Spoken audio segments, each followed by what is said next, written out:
TDP MLA Daggubati Prasad land మాఫియాపై స్పందించారు. TDP మాజీ ఎమ్మెల్యే వైకుంఠం ప్రభాకర్ చౌదరి అనంతపురం అర్బన్ నియోజకవర్గంలో డబుల్ రిజిస్ట్రేషన్లు జరిగిన మాట వాస్తవమే అన్నారు. భూ కబ్జాలు చేసే వారిపై కఠిన చర్యలు తీసుకోవాలని డిమాండ్ చేశారు. త్వరలో సీఎం చంద్రబాబును కలిసి అన్ని వివరాలు అందజేస్తామన్నారు టీడీపీ మాజీ MLA Vaikuntham Prabhakar Chowdary. Double registration జరిగింది వాస్తవాలే, ప్రభుత్వం కూడా డబుల్ రిజిస్ట్రేషన్ చేసింది వాస్తవాలే. ప్రభుత్వం కూడా దాని మీద చర్యలు తీసుకోవడానికి సంబంధిత వ్యక్తుల మీద అంటే ఫిర్యాదుదారులు ఎవరైతే ఫిర్యాదు చేస్తారో కేసులు పెట్టారు. కొంతమంది మీద ఇంకా కేసులు నడుస్తూ ఉన్నాయి.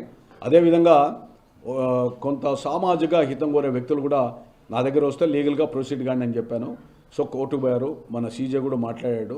తర్వాత దాని మీద ఒక ఆర్డర్స్ రేపు నుండి వస్తాయి. తప్పకుండా నేనే స్వయంగా కలెక్టర్ గారి దగ్గరికి వెళ్ళి ఈ యొక్క డబుల్ రిజిస్ట్రేషన్ మీద ఎవరైతే ఉన్నారో హైకోర్టు ఆదేశానుసారం చర్య తీసుకోమని అడగండి. భవిష్యత్తులో కూడా ముఖ్యమంత్రి గారి దగ్గరికి వెళ్ళి ప్రజల పక్షాన నేను కూడా విజ్ఞాపన పత్రాన్ని ఆయనకి ఇస్తాను.